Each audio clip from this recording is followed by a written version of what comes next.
না আমাদের নির্বাচনের অপেক্ষা করে? এটা বলা যায় আমাদেরকে ভোট দিলে শরিয়া রাষ্ট্র হবে, আমাদেরকে ভোট দিলে মুসলমান বিজয়ী হবে। ইসলামের বিজয় আর মুসলমানের বিজয় এক কথা নয়। এটা যারা বুঝে না, ইসলামী রাজনীতি করার কোনো অধিকার তাদের থাকতে পারে না।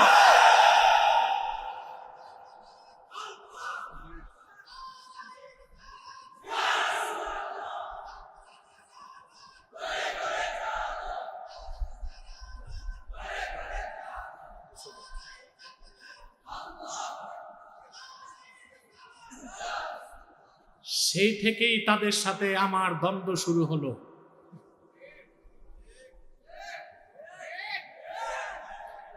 আমি কোনো পরোয়া করি না। 16 বছর ফেসিবাদের বিরুদ্ধে আমি বক্তব্য রেখেছি। হামলা মামলা জুলুমকে ভয় পাইনি। এখন তো প্রশ্নই আসে না। দিনের পক্ষে যা বলার তা বলবো।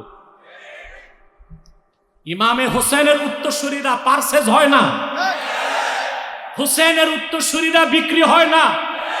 হোসেনের উত্তরসূরিরা হোসেনের আদর্শ মেনে জীবন দেয়, ইমান দেয় না। কল্লা দিতে পারে, ব্যক্তিত্ব দিতে পারে না।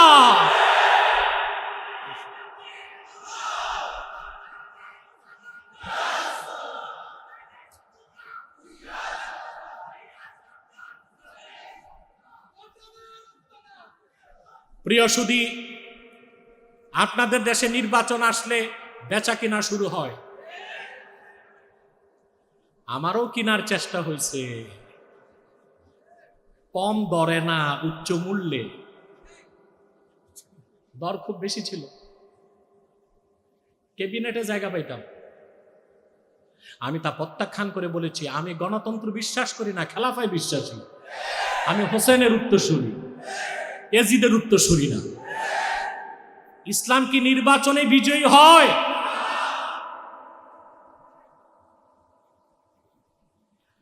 যখন আমার দেশে অনেক মোল্লা মৌলবী নির্বাচনী বাণিজ্য করেছে, আমাদেরকে ভোট দিলে ইসলাম বিজয়ী হবে, আমি বলেছি এটা কুফুরি কথা। রাসূলুল্লাহর মাধ্যমে ১৫০০ বছর আগেই তো ইসলাম বিজয়ী হয়ে গেছে।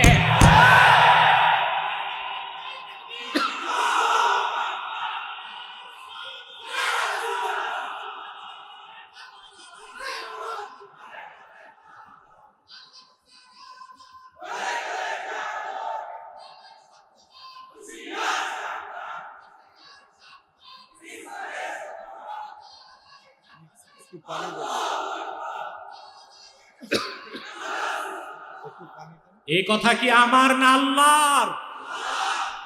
কোরআন শরীফ আল্লাহ বলেছেন, হুয়াল্লাযী আরসালা রাসূলাহু বিল হুদা ওয়া দীনিল হক লিইয়ুযহিরাহু আলাদ দীনি কুল্লিহি। তিনি সেই আল্লাহ যিনি মুহাম্মদ সাল্লাল্লাহু আলাইহি ওয়াসাল্লামকে পাঠিয়েছেন মহাসত্য দ্বীন ও পরিপূর্ণ হেদায়েত সহকারে, যেন তিনি দ্বীন ইসলামকে সকল ধর্মের উপর বিজয়ী করেন। ইসলাম তো রাসূলুল্লাহর মাধ্যমে ১৫০০ বছর আগে বিজয়ী হয়ে গেছে। না আমাদের নির্বাচনের অপেক্ষা করে? এটা বলা যায় আমাদেরকে ভোট দিলে শরিয়া রাষ্ট্র হবে, আমাদেরকে ভোট দিলে মুসলমান বিজয়ী হবে। ইসলামের বিজয় আর মুসলমানের বিজয় এক কথা নয়। এটা যারা বুঝে না, ইসলামী রাজনীতি করার কোনো অধিকার তাদের থাকতে পারে না।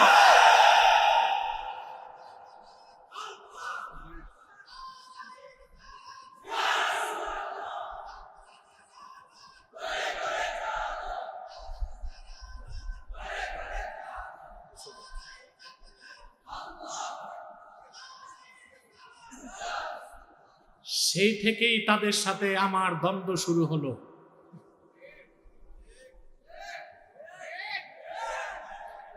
আমি কোনো পরোয়া করি না। 16 বছর ফেসিবাদের বিরুদ্ধে আমি বক্তব্য রেখেছি।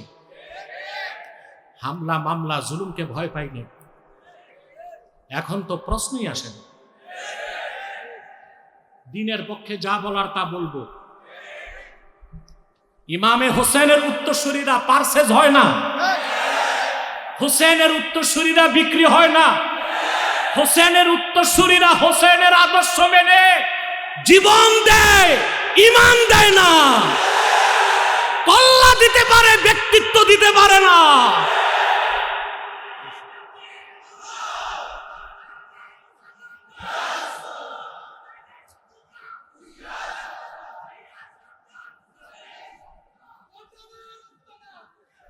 প্রিয় সুধী, আপনাদের দেশে নির্বাচন আসলে বেচা কিনা শুরু হয়।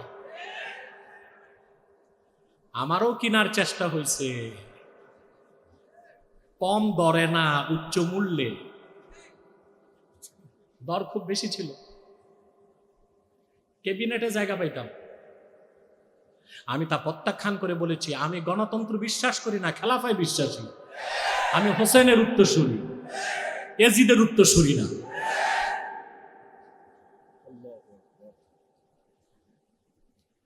আল্লাহর হাবিব আখির নবী মুহাম্মদ সাল্লাল্লাহু আলাইহি ওয়াসাল্লামের মাধ্যমে আল্লাহ তাআলা ১৫০০ বছর আগে ইসলামকে পরিপূর্ণ করে দিলেন, বিজয়ী করে দিলেন, নবুয়তের রিসালাতের দরজা বন্ধ করে দিলেন।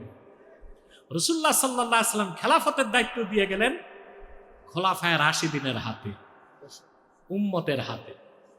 কাদের হাতে? বুখারীর হাদিসটি আবার শোনেন।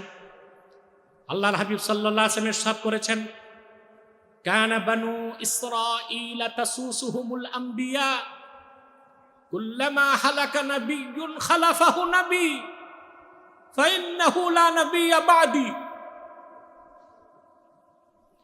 বনি ইসরাইলের রাজনৈতিক নেতৃত্ব দিতেন নবীগণ। সুবহানাল্লাহ।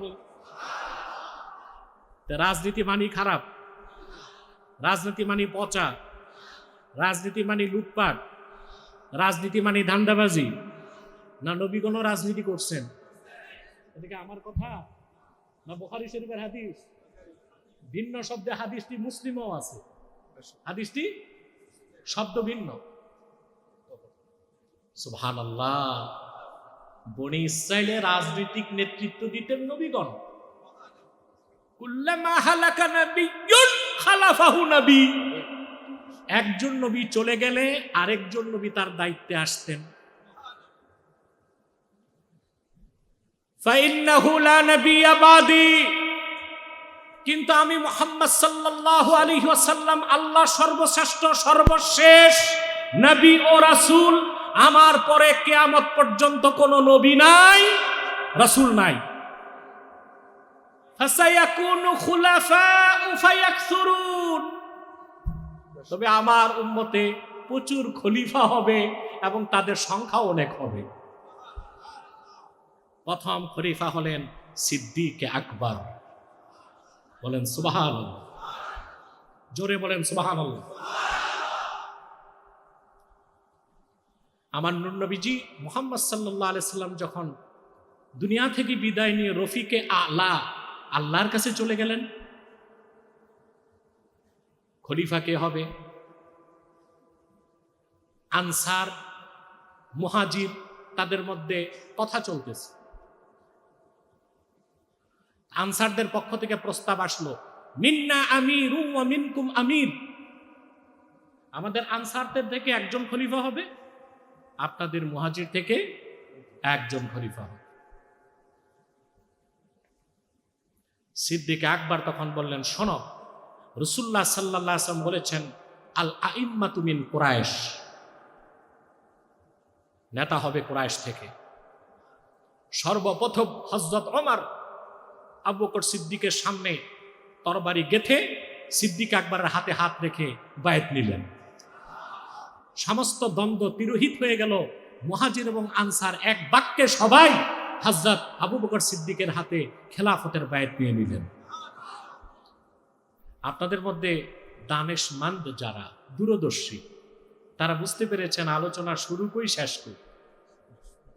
আমার বিশ্বাস এটা। ইমামে হোসেন রাদিয়াল্লাহু তাআলা আনহু কারবালার প্রান্তরে বুকের তাজা রক্ত ঢেলে দিলেন। সে সংগ্রাম, সে জিহাদ, সে লড়াই, তা কি ছিল কোনো রাজনৈতিক দ্বন্দ্ব? মসনদ নেবার কোনো প্রতিযোগিতা, সেটা ছিল আদর্শিক লড়াই। মুসলমানদের রাজনৈতিক আদর্শ কি হবে, আর কোন রাজনৈতিক ভিত্তির উপর মুসলিম স্টেট গড়ে উঠবে, এই মৌলিক আদর্শকে প্রতিষ্ঠা করতে যেই ইমামে হোসেন রাদিয়াল্লাহু তাআলা আনহু কারবালার প্রান্তরে শাহাদাত বরণ করেছেন। কথাটিকে আমি একটু ব্যাখ্যা করছি। আল্লাহ তাআলা কোরআন কারীমে বলেছেন, ওয়াইদ ক্বালা রাব্বুকা লিল মালাইকা, মুহাম্মদ সাল্লাল্লাহু আলাইহি ওয়াসাল্লাম আপনি স্মরণ করুন যখন আপনার রব ফেরেশতাদের উদ্দেশ্যে বললেন, ইন্নী জাইলুন ফিল আরদে খলিফা,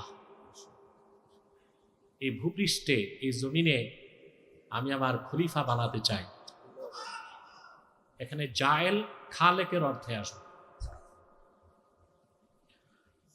ক্বালু আতাজআলু ফিহা মান ইউফসিদু ফিহা ওয়া ইয়াসফিকুদ দিমা, সম্ভবত ফেরেশতারা তখন বলল, আতাজআলু ফিহা আই আতুরিদু আন তাখলুকা খালিকাতান, আপনি এমন নতুন সৃষ্টি আবার পৃথিবীতে করতে চান যার বংশধর পৃথিবীতে রক্তপাত করবে, ফাসাদ করবে, দাঙ্গা করবে। ওয়া নাহনু নুসাব্বিহু বিহামদিকা ওয়া নুকদ্দিসু লাক, আমরাই তো সর্বদা আপনার পবিত্রতা ঘোষণা করছি এবং করব, আপনার পবিত্রতা ঘোষণা করছি এবং করব। আল্লাহ পাক বললেন, ইন্নী আ'লামু মা লা তা'লামুন, আমি যা জানি তোমরা তা জানো। ফেরেশতাদের পক্ষ থেকে আল্লাহর সামনে আর কোনো বক্তব্য ছিল না, কিন্তু ফেরেশতা কথা বলতে লাগলো। ইমাম বাগাবী উল্লেখ করেন এই আয়াতের তাফসীরে,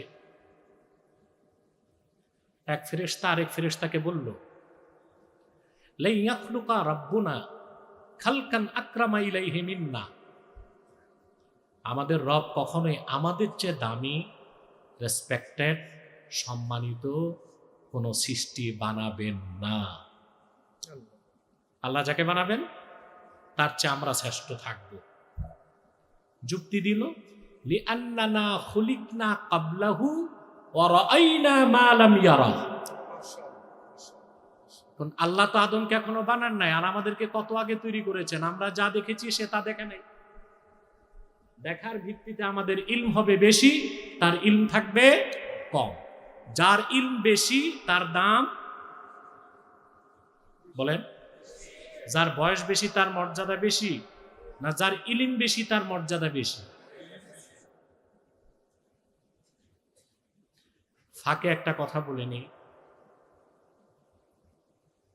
আপনারা জানেন আদমকে আল্লাহ মাটি দিয়ে তৈরি করলেন, আর তাকে সাজদা করলো নূরের ফেরেশতারা। আমাদের মধ্যে কিছু বদ্ধ পাগল আছে, বলে নূরের চেয়ে মাটির দাম বেশি, সেজন্যই মাটির আদমকে নূরের ফেরেশতা কি করছে? আপনারা সমস্বরে বলেন নাউযু বিল্লাহ। কোনদিন নূর থেকে মাটির দাম বেশি হতে, আসলে তো আদম মাটির তৈরি, ফেরেশতারা নূরের তৈরি। ঘটনাটা ঘটলো কেন?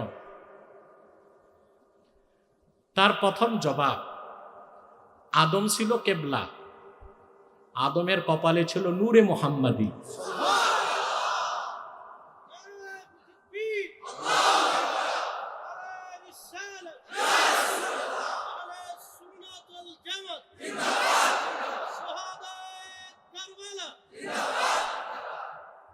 দ্বিতীয় কারণ, আদমকে আল্লাহ ইলম দান করেছিলেন, আর ইলম হচ্ছে নূর। ইলম কি? এই জন্য নূরের ফেরেশতারা নূরকে সম্মান করেছে, নিছক মাটিকে সম্মান করে নাই। আল্লাহ তাআলা আদমকে সৃষ্টি করলেন, ওয়া আল্লামা আদামাল আসমাআ কুল্লাহা, আল্লাহ তাআলা সব কিছুর নাম তাকে শিক্ষা দিলেন। অতঃপর ফেরেশতাদের সামনে তাকে উপস্থিত করলেন। আল্লাহ তাআলা ফেরেশতাদেরকে বললেন, আম্বিউনি বিআসমাই হাউলাই ইন কুনতুম সাদিকিন। তোমাদের দাবি ছিল আদম থেকে তোমরা শ্রেষ্ঠ হবা। এই দাবিতে যদি সত্যবাদী হও তো এই জিনিসগুলোর নাম বলো। না, ফেরেশতাদের দাবি ছিল কি কারা শ্রেষ্ঠ? আরে ভাই, পুরুষের কণ্ঠে জবাব দেন। আল্লাহ বললেন তোমাদের দাবিতে যদি তোমরা সত্যবাদী হও। মাইক অপারেটর কোন দিক? আওয়াজটা একটু স্পষ্ট হবে, চিকন হবে, কোনো ইকো থাকবে না। প্রিয় বন্ধুগণ, শুনতেছেন? তোমরা যদি তোমাদের দাবিতে শ্রেষ্ঠ হও, যে তোমরাই শ্রেষ্ঠ, সত্য হও, এগুলোর নাম বলো। জিব্রিল, মিকাইল, ইসরাফিল, মালাকুল মউত সহ বিলিয়ন বিলিয়ন ফেরেশতা মস্তক নত করে বলল, ক্বালু সুবহানাক লা ইলমা লানা ইল্লা মা আল্লামতানা। মাবুদ, সব পবিত্রতা তোমার, তুমি যতটুকু ইলম দিয়েছো এর বাইরে আমাদের কোনো ইলম নাই, একটারও নাম জানি না। আল্লাহ বলেন, আদম এবার তুমি বলো। জগৎ সৃষ্টির সূচনা থেকে কিয়ামত পর্যন্ত যত জিনিস আলামে আসবাবে এসেছে, আসবে, সব কিছুর নাম হযরত আদম আলাইহিস সালাম বলে দিলেন। শ্রেষ্ঠকে প্রমাণিত হলেন। আল্লাহ বললেন, উসজুদু লি আদামা ফাসাজাদু ইল্লা ইবলিস। এবার আদমকে সাজদা করো। সবাই সাজদা করলো, শুধু করলো না ইবলিস। আল্লাহ তাআলা বেহেশতে আদম আলাইহিস সালামকে দিলেন। একাই কি তার আর ভালো লাগে না, তিনি সঙ্গী সাথী খুঁজতে লাগলেন। বেহেশত এমন এক জায়গা যেখানে মুখে বলার দরকার নেই, মনে জাগলে আশা পূরণ হয় যেখানে, ওই জায়গার নাম কি?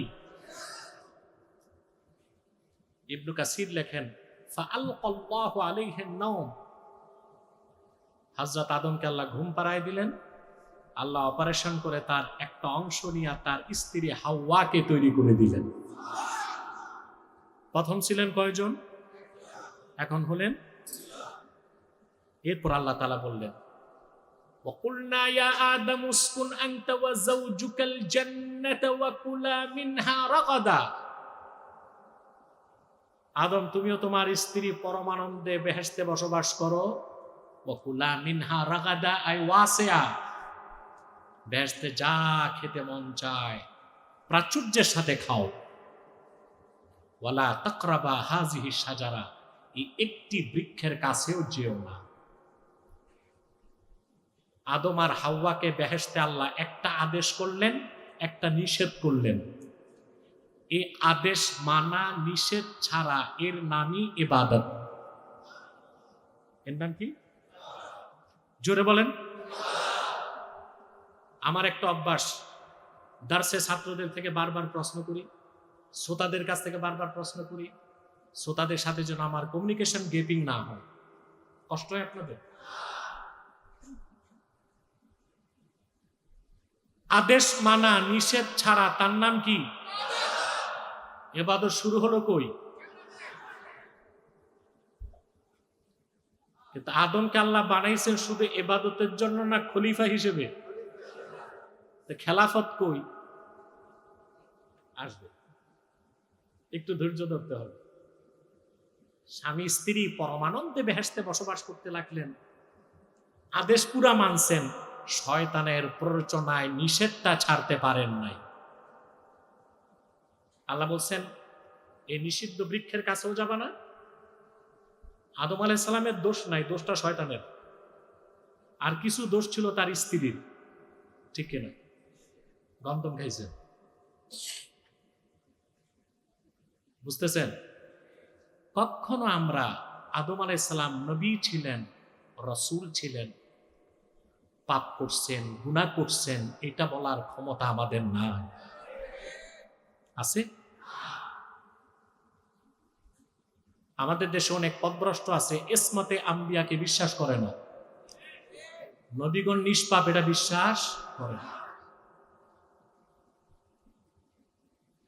ইমাম রাজি বলেছেন, মান আনকারা ইসমাতাল আম্বিয়া ফাকান্নামা আনকারা রিসালাতা জামিল আম্বিয়া।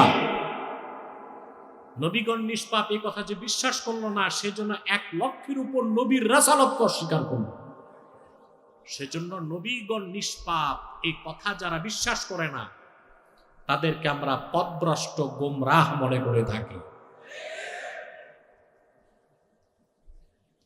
আদম পাপ করছেন, ভুল করছেন, আল্লাহ বলতে পারেন। কি বলতে পারেন? ওটা আমরা বলতে পারি? আমরা তো সন্তান। বাবা দোষ করলো সন্তান বলতে পারে? বাবার দোষ যে সন্তান বলে, ওটা কি ভালো সন্তান না কুলাঙ্গার? কি আমরা কুলাঙ্গার না, আমরা আদমের যোগ্য সন্তান।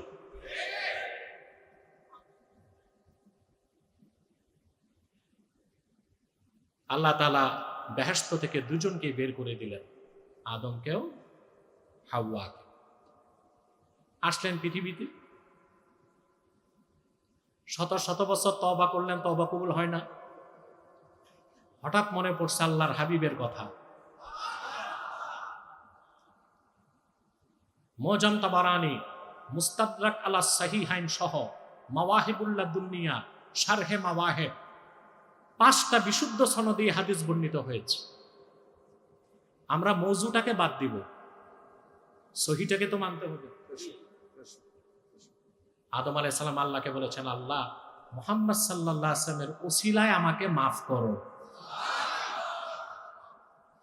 আল্লাহ বলেছেন, কাইফা আরাফতা মুহাম্মাদা ওয়া লাম আখলুকহু। মুহাম্মদ সাল্লাল্লাহু আলাইহি ওয়াসাল্লামকে চিনলা কেমন করে, এখনো তো পাঠাই নাই। আদম বললেন, আল্লাহ সাজদা থেকে মাথা তুলে তোমার আরশে আযমে দেখেছি তোমার নামের সাথে মুহাম্মদ সাল্লাল্লাহু আলাইহি ওয়াসাল্লামের নাম লেখা আছে। আল্লাহ বললেন, ঠিকই বলছো, আমার সবচেয়ে প্রিয় আমার হাবিব মুহাম্মদ সাল্লাল্লাহু আলাইহি ওয়াসাল্লাম, তোমাকে মাফ করে দিলাম। আল্লাহর পক্ষ থেকে ওহী আসলো। এইবার শুরু হলো খেলাফত। জান্নাতে ছিল, দুনিয়াতে সুবহানাল্লাহ। খলিফা অর্থ কি? আদম আলাইহিস সালামকে খলিফা আল্লাহ কেন বলছেন? খলিফার কাজ কি? ইমাম কুরতুবী তাফসীর কুরতুবীতে লেখেন, হাযিহিল আয়াতু আসলুন ফি নাসবি ইমামিন ওয়া খলিফাতিন ইউসমাউ লাহু ওয়া ইউতা। কুরতুবী বলেন, এই আয়াতটাই মুসলমানদের মধ্যে খলিফা নিযুক্ত করা, যার হুকুম মানা হবে, যার কথা শোনা হবে, তার পক্ষে একটি আসল মৌলিক দলিল। খলিফা মানে যিনি আল্লাহর বিধানকে জমিনে প্রতিষ্ঠিত করবেন, তাকে বলা হয় কি? খলিফা।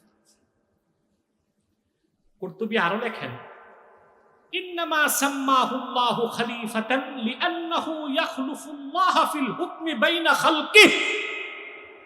আদমকে খলিফা এই জন্য আল্লাহ বলছেন, আল্লাহর বিধান আল্লাহর সৃষ্টির মধ্যে আদম প্রতিষ্ঠিত করবেন। সেজন্য তাকে আল্লাহ কি বলছেন?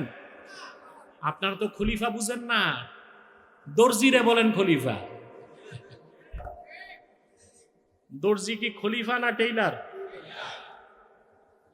দর্জি কি? টেইলার। খলিফা হচ্ছে ইসলামী স্টেটের চিফ এক্সিকিউটিভ, তিনি খলিফা। আর আমরা দর্জির নাম দিছি। শরিয়া আদালতের বিচারপতিকে বলা হয় কাজী। আমরা আমাদের দেশে যারা বিয়ে পড়ায়, এই যে মাথায় ছাতা, বগলে খাতা, দৌড়ায়, কি বলে? এটা কি কাজী না ম্যারেজ রেজিস্টার? এর নাম দিছে কি? হচ্ছে কুখ্যাত ইংরেজরা আমাদের মধ্যে অপসংস্কৃতি ঢুকায় গেছে। আমরা দর্জিকে খলিফা বলবো না, আর ম্যারেজ রেজিস্টারকে কাজী বলবো না। মনে থাকবে? সাউন্ডটা ক্লিন করো, মাইক অপারেটর পরিষ্কার করো।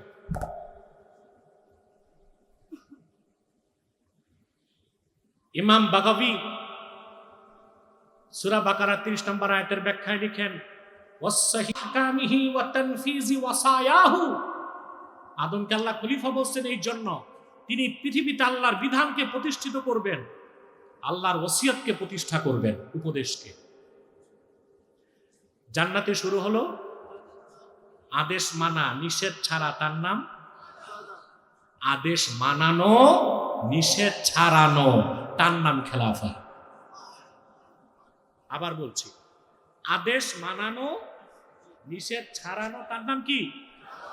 জোরে। আদম দুনিয়াতে আসলেন, শুরু হলো কি? খেলাফা। আল্লাহর আদেশকে জমিনে প্রতিষ্ঠিত করা, আল্লাহর নিষেধকে বাস্তবায়ন করা, এটাই খেলাফতের মূল লক্ষ্য এবং উদ্দেশ্য। আদম আলাইহিস সালাম তা করলেন। তারপরে পৃথিবীতে আসলেন একের পর এক পয়গম্বর। সুবহানাল্লাহ। আল্লাহর জমিনে আল্লাহর দ্বীনকে প্রতিষ্ঠিত করতে। সবার শেষে আসলেন আখিরি নবী, নবীগণের মাথার তাজ, আমার নূর নবীজি মুহাম্মদ মুস্তাফা সাল্লাল্লাহু আলাইহি ওয়াসাল্লাম, যার মাধ্যমে ১৫০০ বছর আগে আল্লাহ দ্বীন ইসলামকে পরিপূর্ণ করেছেন এবং ইসলামকে বিজয়ী করে দিয়েছেন।